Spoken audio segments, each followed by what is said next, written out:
ওইদিকে হয়ে গেছে। তাহলে একই নামাজে দুইটা কেবলা শেয়ার করা হয়েছে, ফলে তখন থেকে মসজিদের নাম হয়ে গেছে মসজিদ যুল কিবলাতাইন, দুই কেবলাওয়ালা মসজিদ। তাহলে দেখেন, আল্লাহর হাবিব সাল্লাল্লাহু আলাইহি ওয়াসাল্লামকে খুশি করার জন্য আল্লাহ তাআলা কেবলা চেঞ্জ করে দিয়েছে। সুবহানাল্লাহ বলতে পারলেন না? এভাবে যখনই আল্লাহর হাবিব সাল্লাল্লাহু আলাইহি ওয়াসাল্লাম বিষণ্ণ, চিন্তিত, মন খারাপ, ওনার মন ভালো করার দায়িত্ব নিয়েছে কে?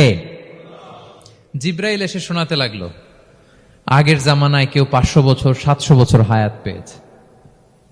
বনি ইসরাইলের অনেক মুজাহিদ 1000 বছর জেহাদ করেছে। কয় হাজার বছর জেহাদি করছে? 1000 বছর। আমরা হায়াত পাই কয় বছর? আমাদের হায়াত কয় বছর অন অ্যান অ্যাভারেজ? 60-70। আল্লাহর হাবিব সাল্লাল্লাহু আলাইহি ওয়াসাল্লাম এটাই বলেছেন যে আমার উম্মতি মা বাইনা 60 ইলা 70, আমাদের গড় আয়ু 60 থেকে 70। ওয়া আকাল্লুহুম মা ইয়াজুযু যালিক, আর সামান্য অল্প সংখ্যকই মানুষ এটাকে ক্রস করতে পারে। এই কথা শুনে যে আগের উম্মত 1000 বছর জেহাদ করছে, এটা শুনে রাসূল সাল্লাল্লাহু আলাইহি ওয়াসাল্লাম আবার কাঁদতে আরম্ভ করলেন, হায় রে আমার গুনাহগার উম্মতের কি হবে? আমার উম্মত তো 60-70-ই শেষ, আমার উম্মতের কি হবে? আবার চিন্তিত, আবার কান্নাকাটি। তখন আল্লাহ তাআলা নাজিল করলেন, ইন্না আনসালনাহু ফি লাইলাতিল কদর ওমা আদরাকা মা লাইলাতুল কদর লাইলাতুল কদরি খায়রুম মিন আলফি শাহর। নবী আপনি কাঁদবেন না, ওদেরকে হায়াত দিছি বেশি, কদর দেই নাই।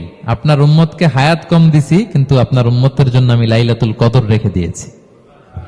এক কদরের রাতে ইবাদত করলে খায়রুম মিন আলফি শাহর, 1000 মাস ইবাদত করলে যে পরিমাণ সওয়াব, অতটুকু না, খায়ের, এর চেয়ে বেশি সওয়াব আল্লাহ তাআলা আপনার উম্মতের আমলনামায় দিয়ে দিবেন।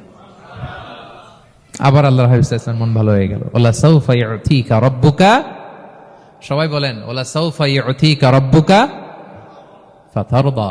নবী হে, এত দিব, আপনি শুধু হ্যাপি হবেন, হ্যাপি। এরপরে বদরের যুদ্ধে বিজয় দান করলেন, মক্কা বিজয় দান করলেন, তাবুক যুদ্ধে বিজয় দান করলেন। সব শেষে জান্নাতে ওনার জন্য স্পেশাল একটা জায়গা থাকবে, ওই জায়গায় কেউ বসতে পারবে না। জায়গাটার নাম মাকামে মাহমুদ। ওয়া মিনাল লাইলি ফাতাহাজ্জাদ বিহি নাফিলাতাল লাকা আসা আন ইয়াবআসাকা রাব্বুকা মাকামাম মাহমুদা। ওই মাকামে মাহমুদের সিংহাসনে আল্লাহর হাবিব সাল্লাল্লাহু আলাইহি ওয়াসাল্লাম বসবেন, ওনার জন্য স্পেশাল, খাস, কেউ এখানে বসতে পারবে না।